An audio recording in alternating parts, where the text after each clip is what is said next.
Right folks, I've had this Tesla Model 3 now for about 10 days and I thought I'd give you my initial impressions, but I'm mainly going to focus on the things that I don't like because that's how I am. Don't forget, I've got this for 2 years for £10 a month, and if you want to find out how that happened, there's a link going to pop up on your screen at the end of this video. But it's crazy, there's no great kind of screw. They haven't given me this because I'm a YouTuberist or something. It just is what it is. But you can find out all about that in that video. Largely, this car's brilliant. I love it. Like, it's exceptionally good. I had one for a week before on review and I absolutely love the car. I thought the previous Model 3 was very good, but I think this one just takes it up a level. They've just taken the car in and tightened it up in every way, and it just feels really, really good. However, there are a couple of things I don't like. Firstly, we've got the controversial lack of stalks. Actually going from drive to reverse and stuff on the screen, no big deal whatsoever. I thought I would find it more annoying than I actually do. That's not a problem. And as for the indicators, I've got absolutely no problem using the button on the steering wheel. It's fine. However, the buttons are a bit cack. So they're fine. If you have to sort of catch the button sort of on the end towards the middle of it, or in the middle of it exactly, and it's brilliant. It's massively responsive. But just occasionally, obviously we tend to use these things when driving, don't we? You know, indicators. That's when they get used most often. And just occasionally, you don't catch the button quite correctly with your thumb and it fails to operate basically. So you then might get like a wavy fist from someone in a nearby car. I'm using it now every 3 seconds and of course it's working perfectly every time. But I've just had it a couple of times where I haven't hit the button in quite the right place and it hasn't worked as it should have. That might just be my ham-fistedness, but I don't know, maybe a slightly better design would have prevented that from happening. They're not haptics, they are proper buttons, but they've gone for like a no join approach. So it just looks like one piece of plastic and then it sort of articulates within itself. Maybe if they had just put some little joins in and made each button separate, that wouldn't have been a problem. But this is a minor issue, I have to say. Another issue that's actually quite annoying, once you notice it, but it'll take you a while to notice it possibly, is you get quite a lot of reflection from the dash in the windscreen. And I'm looking at the windscreen now and there's a kind of chrome line going all the way around it. And that's just where the dash is reflecting up. Now, I've actually got a product on the way from EV Base that's going to hopefully solve that for me. In fact, it might even turn up today, and I'll be making a video with that shortly, and we'll see if it's any good or not. I'll put a link to it in the video description in case you want to have a butcher's for yourself. But yeah, we'll see if that's any good or not when it arrives, and there'll be a separate video on that, probably when I do the wheel trims on the car, because that would make sense really to do it all together. But yes, a little bit annoying. And then the other thing is, you know, this car is sold stating a WLTP range of 318 miles. Yet when I collected the car, it was at like 97%, and it showed like, I don't know, 260 or 265 miles of range. Now, I believe in Tesla, the estimated mileage, estimated range, is not actually anything to do with the way you drive the car. A section of that is, which I'll talk about in a sec. What you see when on the main screen when you've charged the car to say 100% is what they expect that car to achieve for this model, this year, this number of miles on it, this age, etc. And that's like an average.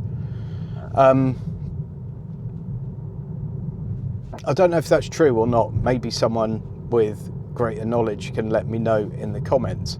But I was definitely surprised to get into a car with 318 miles of range and have it show me 272 when I picked it up. And I think it had 11 miles on it when I collected it.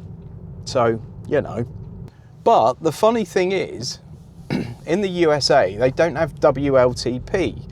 The WLTP test is what we use in the UK and Europe to basically say what kind of range the car is going to get. And it's known as being a little bit lenient. So aren't too many people that take the WLTP range figure as read anyway. But I was thinking, well, it says 200, it says 318, maybe it'll be 280, 290, something like that. Now, in the US, they use the EPA figure, and EPA is supposedly stricter than WLTP, and you always get a lower number with it, and it's much more accurate to real world figures, according to the internet. That EPA figure on this car is 272 miles, so it's absolutely on the nose what this car is showing me.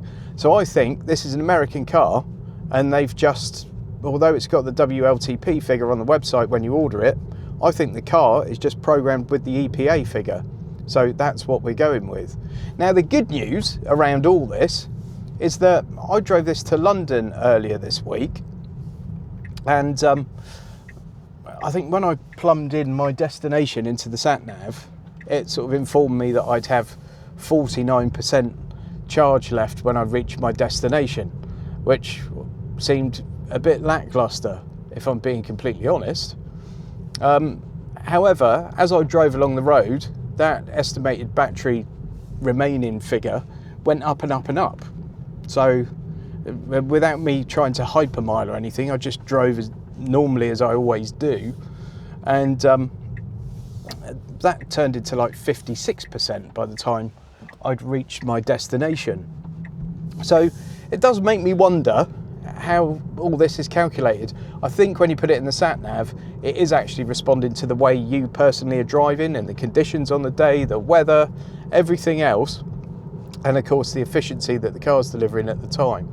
I think with the main figure that you see at the top of the screen, it's not doing that, and there's a bit of disparity, and it'd be nice if you could maybe adjust that. So if they had a setting so you could go in and say, actually I want that to show the estimated range for me rather than from the average of the world, because there will surely be some absolute plonkers driving around and ripping the backside out of their cars while other people are going along like they've got Miss Daisy in the back.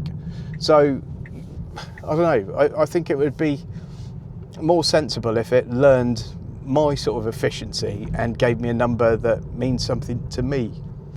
What are your thoughts on this, folks? Am I barking up the wrong tree here? Is there more to it than meets the eye? Let me know.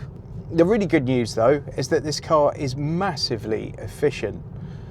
So I've done 400 miles in the car now, and that's been a mix of more than half of that's been on the motorway, which is unusual for me, but more than half of it's been on the motorway, and the rest have just been short local trips. And I've got 204 watt hours per mile, which, or whatever, however it is on the Tesla, it's that weird measurement, but in English that's 4.9 miles per kilowatt hour, which is really good. And you know, you can't really grumble with that. And whatever claimed range figures are and all the rest of it, you look at this car and it's actually got quite a small battery, and it performs admirably well, and it's got that really great efficiency. So the official 312 mile thing may well be possible for some, but if you like your aircon on, if you like your creature comforts, and if you like to drive in a fairly normal fashion, you know, you're still going to be able to achieve 4.9 miles per kilowatt hour, which I think is really good.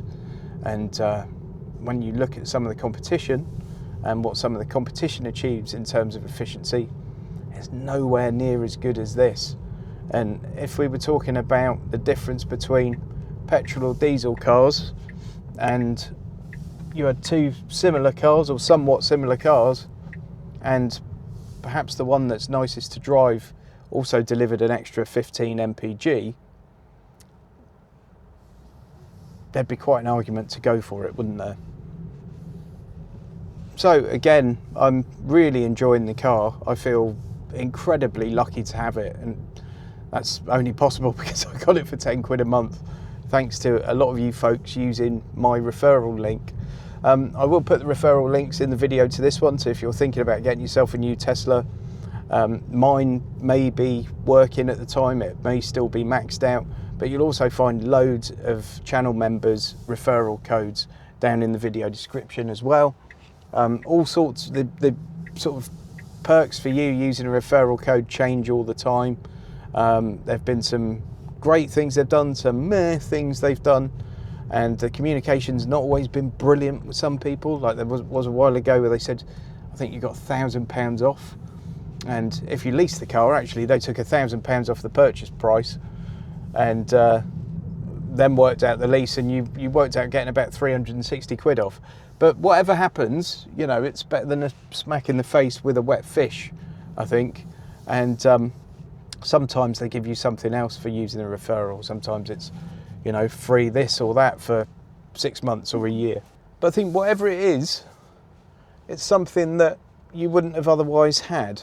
So if you are thinking about getting yourself a new Tesla, some people still are, click on one of those codes. Hopefully you'll get something from it, and certainly the person whose code you click on will also get something from it. Now, if you want to find out how I got this one for 10 quid a month, I've pretty much just told you, but go and check out the video that's popping up on your screen right now. I hope you found this video interesting or entertaining. I've literally just turned on the camera and emptied my tiny little mind out. So sorry if it goes into the realms of waffle, but a lot of people seem to enjoy these waffle videos. So here's one for you lot.